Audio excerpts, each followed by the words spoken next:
Pemirsa, kasus penculikan dan jual beli balita di Makassar yang berhasil diungkap polisi masih terus dikembangkan. Informasi terkait perkembangan kasus ini telah terhubung bersama kami Kombes Pol Arya Perdana, Kapolrestabes Makassar.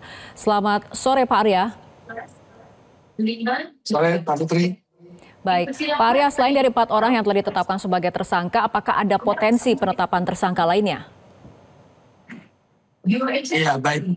Jadi untuk tersangka sendiri, sementara ini kami masih fokus pada 4 tersangka yang sudah kami tangani. Ini memang disampaikan oleh tersangka yang pelaku yang ketiga yang ada di Jambi, menyatakan bahwa memang sudah melakukan sebanyak 9 kali penjualan bayi dan 1 kali penjualan anak. Nah ini akan kami kembangkan nanti berapa pelaku lainnya, tentu dia tidak sendiri dalam melakukan itu. Dan juga di pelaku kedua menyebutkan sudah 3 kali melakukan. Sehingga potensi untuk adanya tersangka lain, tetapi dengan kasus yang lain ya. Kalau untuk kasus yang ini tersangkanya 4 ini, ya memang sudah rangkaiannya begitu. Tetapi mungkin dari kasus-kasus lainnya yang disampaikan tadi, bisa kita kembangkan ada jaringan-jaringan lain. Oke, artinya sudah ada korban sebelum Bilkis, Pak? Iya. Jadi memang modusnya itu korban itu dianggap sebagai anak yang diadopsi. Jadi dengan cara mencari orang-orang yang ingin mengadopsi anak, lalu mereka mencari anak. Kalau sebelumnya ini bayi begitu ya, disampaikan oleh si pelaku, dia mencari bayi lalu dijual kepada orang yang ingin mengadopsi anak. Sehingga ini kita bisa bilang seperti adopsi ilegal, tetapi juga masuk dalam undang-undang perdagangan orang. Nah ini Pak, artinya peran dari masing-masing pelaku yang saat ini sudah ditersangkakan oleh polisi ini seperti apa? Kalau dari perannya, pelaku pertama ini adalah orang yang mencari anak untuk dijual. Nah, setelah mereka mendapatkan atau dia ini mendapatkan anak untuk dijual, lalu diposting di Facebook. Facebooknya ini akunnya namanya Rohmani Rohim. Di akun tersebut, di posting anak tersebut, lalu nanti akan ada yang klien yang memang sudah mencari informasi ini. Nah setelah itu mereka datang ya, ke tempat di mana anak itu diperjualbelikan dan mereka langsung bertransaksi di situ.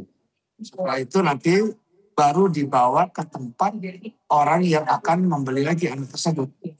Karena orang yang ada di tempat di Jambi ini dia sudah tahu akan ada pelanggan yang akan membayar lebih besar untuk mengadopsi anak tersebut. Sehingga ini adalah jaringannya, perantara-perantaranya ini, dengan yang jual pertama 3 juta, yang kedua 15 juta sampai 30 juta, kemudian di tempat yang utama yang melakukan adopsi itu dijual di harga 80 juta. Nah Pak Arya, korban Bilkis ini kan sempat berpindah tangan ke suku anak dalam di Jambi. Bagaimana sebetulnya kondisinya pada saat itu atau informasi ini seperti apa? Alhamdulillah kalau kondisi anak karena memang ini niatnya untuk adopsi ya. Jadi memang diperlakukan dengan baik. Ya. Dari mulai pelaku pertama sampai dengan pelaku yang terakhir ini diperlakukan dengan baik. Sehingga anak tidak sampai saat ini ya berdasarkan pemeriksaan hasil psikologinya itu tidak mengalami gangguan baik secara psikis maupun psikologi ya, secara kejiwaan tidak ada gangguan.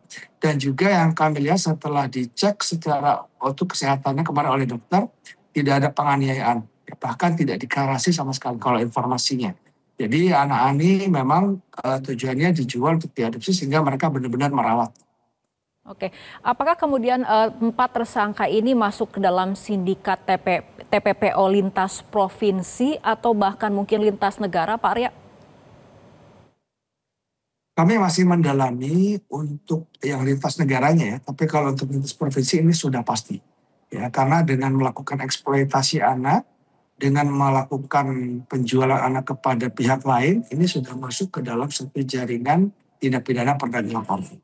Nah, oleh karena itu, jaringan ini berdasarkan informasi dari pelaku, barang bukti yang kami temukan di lapangan, handphonenya, ini akan kami kembangkan terus. Mudah-mudahan ini bisa mendapatkan jaringan-jaringan lain yang sudah terpasang. Oke. Pak Arya, mengenai rekaman CCTV terlihat pelaku membawa 2 anak selain korban Bilkis. Apakah kedua anak yang lain ini merupakan korban penculikan juga atau seperti apa? Bukan, jadi anak yang dua itu memang anak dari pelaku yang memang sengaja datang ke situ untuk memancing Bilqis bersama-sama bermain. Nah, setelah main, lalu dibawa begitu. Jadi ini cara si pelaku untuk memancing anak tersebut akan mau mendekat. Oke. Terakhir, bagaimana saat ini pendampingan psikologis terhadap korban Bilqis usai menjadi korban? Ya, alhamdulillah pendampingan terus kami lakukan, baik dari dinas, juga dari uh, Polda Sulawesi Selatan. Ya, ini berdasarkan petunjuk dari Bapak Kapolda, juga kami diminta untuk selalu diperintahkan untuk selalu mendampingi korban secara psikologis, dan besok juga akan ada pemeriksaan lagi terhadap korban, ya, mengecek tentang traumanya, dan kalau memang ada maka akan ada trauma healing. Tapi kalau memang tidak, nanti tetap akan dicek secara berkala agar korban tidak apalagi merasa ketakutan bertemu orang dan lain sebagainya. Oke, baik, terima kasih Kapolrestabes Makassar, Kombes Pol Arya Perdana telah berbincang bersama kami di Metro hari ini. Jelajahi cara baru mendapatkan informasi. Download Metro TV Extend sekarang.